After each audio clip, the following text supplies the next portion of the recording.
जाऊं, तैयार तो हो? लौटा हो? पक्की बात? बजट बुला दे हो?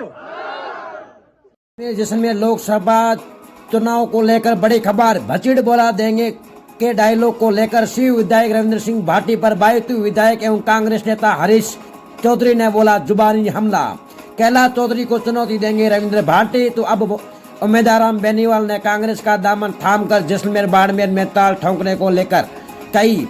इसी बीच जैसलमेर से अपनी इस आराधना यात्रा पर शिव विधायक लगातार दौरे पर है, जिससे कई दिनों से बॉर्डर लोकसभा क्षेत्र में राजनीतिक तूफान आया है, जिससे ज्यादातर युवा रविंद्र सिंह के भाषण में मारवाड़ी डायलॉग भचीड़ बोला देंगे यह हुआ वायरल, जो जनता के बीच क्रेज का विषय बना हुआ है, जिसको लेकर बायतू विधायक कांग्रेस के दिग्गज नेता हरीश चौधरी ने बातों ही बातों में शिव विधायक लोकसभा बाड़मेर जैसलमेर क्षेत्र से चुनाव में निर्दलीय के तौर पर लड़ने वाले रविंद्र सिंह भाटी पर निशाना साधते हुए कहा कि सुनिए। लेकिन इसी बीच बीजेपी को साथ थमाए शिव विधायक रविंद्र सिंह भाटी लगातार अपनी दौरे पर है। आपको बता दें, पॉलिटिक्स में रूप में जैसलमेर से इस आराधना यात्रा पर भरपूर मिल रहा है स्वागत एवं समर्थन। क्यों कर रही है नेता कटास? क्योंकि रविंद्र सिंह भाटी के मैदान में आने के बाद विधानसभा में बीजेपी को बढ़त निर्दलीय विधायकों ने बढ़ाई है टेंशन। क्षेत्रफल के हिसाब से रेगिस्तानी राज्य की सबसे बड़ी संसदीय सीट बाड़मेर जैसलमेर पर लगभग 18.5 लाख वोटर्स है। इस सीट पर जाटों के साथ राजपूतों का भी दबदबा है। इससे ज्यादा 4 लाख जाट वोटर्स के बाद 2,70,000 राजपूत मतदाता भी है। इसके साथ ही करीब 2,05,000 मुस्लिम और 4 लाख मतदाता अनुसूचित जाति है। आपको बताते हैं, इस संसदीय सीट की 8 विधानसभा सीटों पर हम हाल के चुनाव में जो रिजल्ट आई है, उससे बीजेपी के लिए यहां राहत आसान लग रही है। दरअसल जिले में बाड़मेर, शिव, बायतू, पचमतरा, सिवाना, गुड़ामाली और चोटन सीटें शामिल है। अब भले ही 8 में से 5 विधानसभा सीटें बाड़मेर की बीजेपी ने जीत हासिल कर ली, लेकिन यहाँ की जैसलमेर की सीट बीजेपी के खाते में अभी। लेकिन एक पर कांग्रेस के अलावा 2 सीटों के बीच शिव विधानसभा निर्दलीय विधायक का कब्जा रहा है, जबकि कांग्रेस के सिर्फ बायतू सीट पर ही जीत हासिल हुई है। आइए आप देखें अपने मोबाइल की स्क्रीन पर कि क्या कहा बायतू विधायक हरीश चौधरी ने शिव विधायक रविंद्र सिंह भाटी के मारवाड़ी डायलॉग भचीड़ बोला देंगे इस वायरल डायलॉग को लेकर क्या कहा, जरूर सुने। जिसकी खोज भचीड़ भचीड़, जब ये शब्द आते हैं तो सबसे ज्यादा गंभीर, सबसे ज्यादा जगह इन चीजों को मिल रही है। तो हम लोग कहां जा रहे हैं, किस दिशा में जा रहे हैं? ये बम मुठियां हम लोग क्या करवा रही है, ये शब्द हम लोग क्या करवा रहे हैं? इस सुनामी के अंदर हम लोगों के आगे बढ़ने का एक कदम से हम लोग आगे बढ़ पा रहे हैं, या जहां हम थे उससे हम पीछे जा रहे हैं। दुनिया हमको कहते कि नहीं, बहुत आगे बढ़ गई हो आप। बाहर से आने वाले लोग भी हम लोगों को यही एहसास कराते हैं, पर हकीकत ये नहीं। मैं तो एक जानकार व्यक्ति 2-3, जिसमें एक महाजन थे, एक ब्राह्मण थे, उन्होंने ये बात करी। तीसरा व्यक्ति जो था वो खुश करने के लिए बोला कि आप लोग का जाति बहुत आगे बढ़ी, बहुत संसाधन में हो गई, बहुत नौकरी में हो गई। तो इस महाजन तो गणित के अंदर तो सबसे समझदार होते ही है। उन्होंने एक आंकड़ा बताया कि जो एक आंकड़ा है, इस आंकड़े के अंदर आपके समाज के कितने लोग हैं पूरे बाड़मेर जिले के अंदर, लगभग 1 लाख परिवार है। 1 लाख परिवार के अंदर कितने लोग हैं आज भी उस आंकड़े के अंदर? तो 30 से ऊपर आंकड़ा नहीं गया। उस 30 में से हो सकता है इस मंच पर बैठे में 2-3 जने हो सकते हैं, पर पूरे जब बाड़मेर जिले का जब आकलन करा, 30 के ऊपर जी थक गए, थम गए। 1 लाख के अंदर 30 से आगे वो संख्या नहीं बढ़ी। आज सरकारी नौकरी की हम लोग बात कर रहे हैं, 1 लाख परिवार के अंदर वो सरकारी नौकरी हम लोगों को कितनी मिली, और पूरी की पूरी प्राथमिकता हम लोगों को ये सरकारी नौकरी। क्या एक जनप्रतिनिधि के तौर के ऊपर, और क्या आज के जैसे आयोजन के माध्यम से हम लोग इन बातों की चर्चा हमको करनी चाहिए या नहीं करनी चाहिए। जो नींव चौधरी रामदान जी ने वो नींव रखी, उसको हम लोग आज कम से कम उस नींव के ऊपर पहला पत्थर भी उस नींव के ऊपर हम लोग नहीं रख पाए। ये विफलता हमको स्वीकार करनी चाहिए। एक भ्रांति फैलाई जा रही है कि साहब जो एक इकलौती आवाज बच गई व्यवस्था के अंदर जनप्रतिनिधि की, प्रियंका चौधरी जी जब अपनी बात रख रही थी, उस बात के अंदर और जो पिछले दिनों जो उनका अनुभव था, उसका दर्द, उनकी आंखों से जो आंसू आ रहा था, वो दर्द, वो एहसास करती।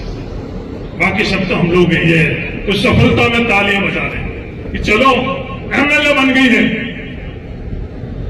अब तो आनंद ही आनंद है। ये नहीं पता जो थोड़ा बहुत भी आनंद था वो भी अब छूट गया। हकीकत ये है और भ्रांति ये है कि नहीं कि मंत्री बन गए हेमाराम जी, मजा ले रहे हैं, हवा ले रहे हैं। हेमाराम जी के पास बैठ के बैठ जब बात करते, हाँ मजा लावा लेने का थोड़ी बहुत भी गुंजाइश है, वो किसमें है?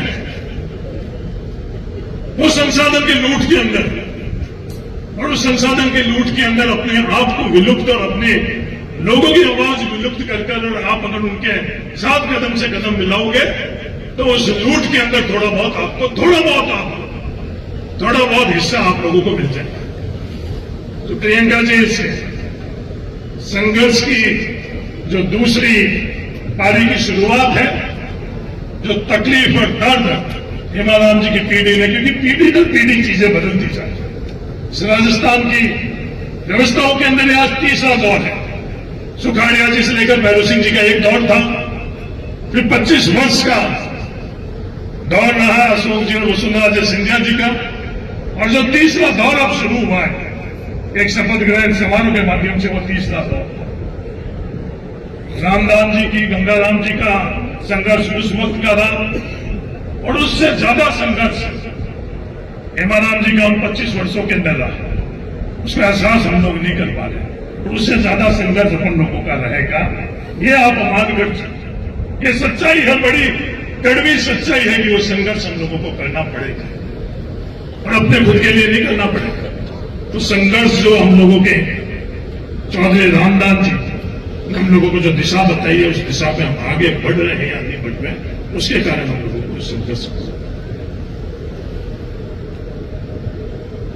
आज हम लोग सामाजिक तौर के ऊपर, आर्थिक तौर के ऊपर और नौकरियों के अंदर हम लोगों की क्या स्थिति है, मैंने आर्थिक भी बात करी है। नौकरियों के अंदर जो हमारा न्यूनतम हम लोगों का अधिकार है वो भी हम लोग हासिल नहीं कर पा रहे हैं, पर हमारी प्राथमिकता वो हबीड़ गबीड़ बचीड़ी रही है। हमारे खुद को जो 21% नौकरी हम लोगों के लिए होनी चाहिए, उसके बारे में इतनी भ्रांतियां, जबरदस्त प्रोपोगंडा की मशीन भ्रांति पैदा कर दी है कि हम किसी और का हक छीन रहे हैं। और हकीकत क्या है कि हम हमारा खुद का न्यूनतम जो हिस्सा है वो भी नहीं ले पा रहे। उसके अंदर बहुत बड़ा अंतर है। जब बिहार के अंदर ये भ्रांतियां, क्योंकि ये वर्ग हम लोगों के बीच में भ्रांतियां पैदा कर रहा है, जो संघर्ष रामदान जी को करना पड़ा वो एक अलग संघर्ष हम लोगों को करना पड़ा। बिहार के अंदर जब जातिगत जनगणना हुई और जो आंकड़े निकल कर आए, बिहार में बहुत भ्रांति फैलाई जा रही थी कि यादव सबसे ज्यादा हक और अधिकार लोगों का ले गए। आज बाड़मेर और राजस्थान के अंदर भी एक बहुत बड़ा अभियान के तौर पर यह भ्रांति फैलाई जा रही है। मैं निवेदन करना चाहता हूं इस अवसर के ऊपर, क्योंकि ये किसान बोर्डिंग किसी एक जाति की नहीं है, ये किसान बोर्डिंग बाड़मेर के हर परिवार की है। यह रामदान जी डोकिया हम लोगों को देख रहे हैं। यहाँ बगराज जी चौधरी भी नहीं या शेर मोहम्मद जी भी नहीं, इस तरह के कई लोग नहीं है कि ये जाति का मंच नहीं है, उन सब लोगों का मंच है ये किसान बोर्डिंग रामदान जी ने। और ये सोच ही विचार, यह परंपराएं हम लोगों को लेकर गई और हम लोगों के बीच में एक जहर फैलाया जा रहा है कि कोई ज्यादा हक लेकर जा रहा है, किसका हक खाया जा रहा है। हकीकत के अंदर क्या स्थिति है, मैं बिहार के आंकड़े बताऊं। ये बात करी जाती है कि धौलपुर और भरतपुर के अंदर, हाँ धौलपुर और भरतपुर के अंदर वो अध्ययन हो चुका है, जो औसतन जमीन है उस औसतन जमीन से भी बहुत कम मिलता है, जो औसतन नौकरी के अंदर हिस्सेदारी भागीदारी है वो भी। तो आप लोगों को तय करना पड़ेगा कि ये भ्रांतियों के अंदर जो प्रोपोगंडा की मशीन के ऊपर, क्योंकि समय बदल रहा है। जब हम लोग अंदर आ रहे थे, जब फोटोग्राफी हो रही थी, फिर आने वाले 5-10 साल बाद ये फोटोग्राफी नहीं होगी। जो विज्ञान जिस दिशा के अंदर जा रहा है, इसमें फोटोग्राफी की आवश्यकता ही नहीं पड़ेगी। आज अपन एआई देख रहे हैं, एआई के बाद में जो न्यूरो चिप आ चुकी है, उसके अंदर कोई फोटोग्राफी की जरूरत नहीं पड़ेगी। आर्टिफिशियल इंटेलिजेंस के बाद 5 साल 10 साल में क्या होगा, उसकी कल्पना ही हम लोग नहीं करते। तो परिस्थिति बदल रही है, व्यवस्थाएं बदल रही है। उन परिस्थिति और व्यवस्थाओं के अंदर हम लोगों को आगे कैसे बढ़ना है। आज हम लोगों के बीच में कितने लोग हैं जिनके पास जाकर हम लोग ये जानकारी प्राप्त कर सकते हैं।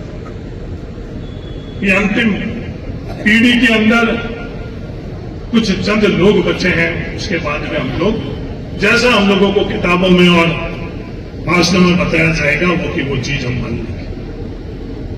आज शब्दों की बात हो रही है, शब्दों का खेल ही निराला, मुठ्ठियां बंद कराई जा रही है, जयकारे हो रहे हैं।